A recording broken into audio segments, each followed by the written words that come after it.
Good day. My name is Shannon Friesen, and I'm a justice of the Massachusetts Superior Court. I've been on the bench for 14 years, which means that for that whole time, I have been able to watch the rates of incarceration in Massachusetts and to watch the rates of recidivism in Massachusetts.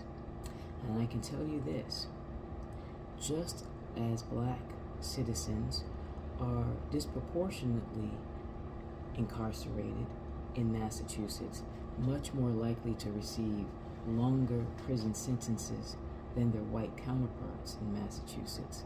So is the case with recidivism. Black individuals are much more likely to re-offend and recidivate than their white counterparts.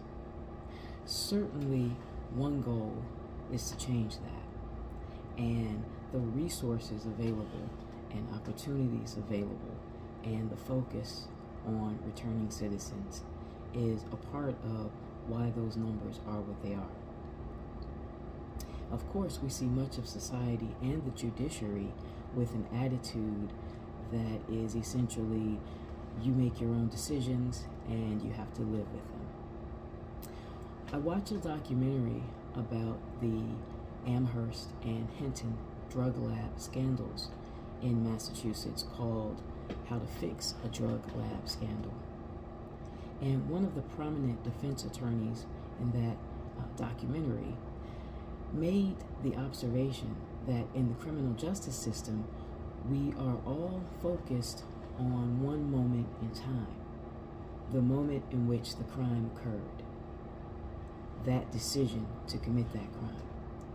And we don't focus enough on all of the moments that led up to that incident, that decision, and that crime, and how the person got in that predicament in the first place.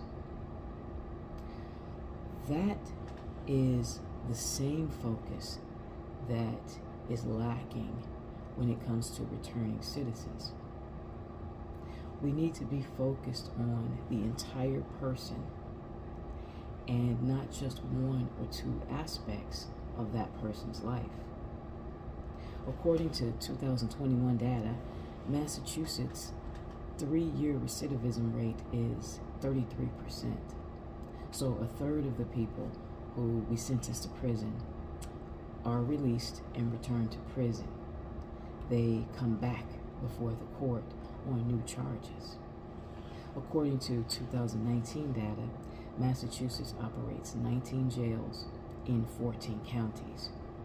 There are about 9,380 individuals in jails awaiting trial or serving short-term sentences. And Massachusetts currently operates 16 state prisons holding over 8,000 inmates serving prison sentences. Currently, there are 51,338 people on probation in the community correction system and about 1,348 people on parole. So the need is great. The need to ensure the success of returning citizens is a pressing need, and it's one that the courts and the country and the Commonwealth has not quite gotten our arms around yet. Organizations like the Life After Prison address those needs and those issues directly, because the big pink elephant in the room when we discuss returning citizens is how to prevent reoffense, further incarceration. One thing that we often forget in this area is that the people returning from being confined are whole people. They are whole people, and that means they are released with a panoply of issues and concerns and needs. It is not just get a job, get a house, and you're all set. Whole people need much more than that. A whole adult person needs to be mentally healthy, physically healthy, and needs to have meaningful relationships with family and friends and loved ones. Those are the types of needs and focus that we need to have when we are assisting returning citizens. I am encouraged by the recent appointment of the Commissioner of Probation. The new Commissioner of Probation is Mr. Pamerson Eiffel. And I just want to tell you a little bit about him. We've known each other for years as I've been on the bench, as he has risen up the ranks in the probation system. He is a former amateur Golden Gloves champion and professional boxer. He's a certified level 2 boxing instructor. Mr. Eiffel is a retired boxing champ with 3 college degrees and a decades-long career in helping children and adults and probationers through the system. He, as a kid, though, had some trouble. His mother died when he was 9. He ran away at 13. He liked to fight and he would get in trouble. And one day a police officer said to him, instead of getting into fights, why don't you box? And he started, and from there he became Barbados's most successful light heavyweight. He has been a long-term supporter of returning members to society. He understands the racial and penal biases that exist for folks who come out of confinement and back to the community.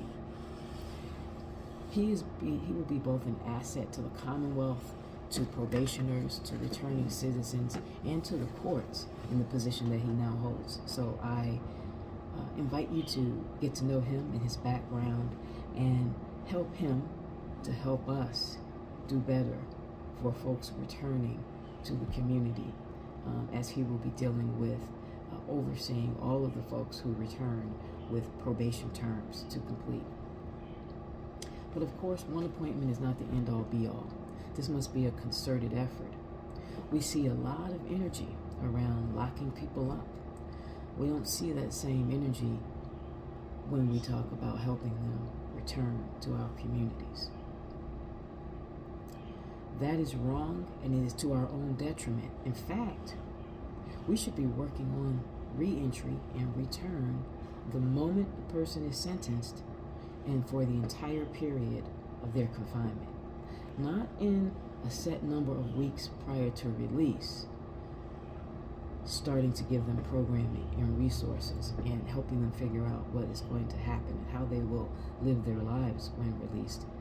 We should be working on that from the moment that they're sentenced. If you think about that, from the moment that a person is sentenced, begin working on the return. Because if the return of citizens is not successful,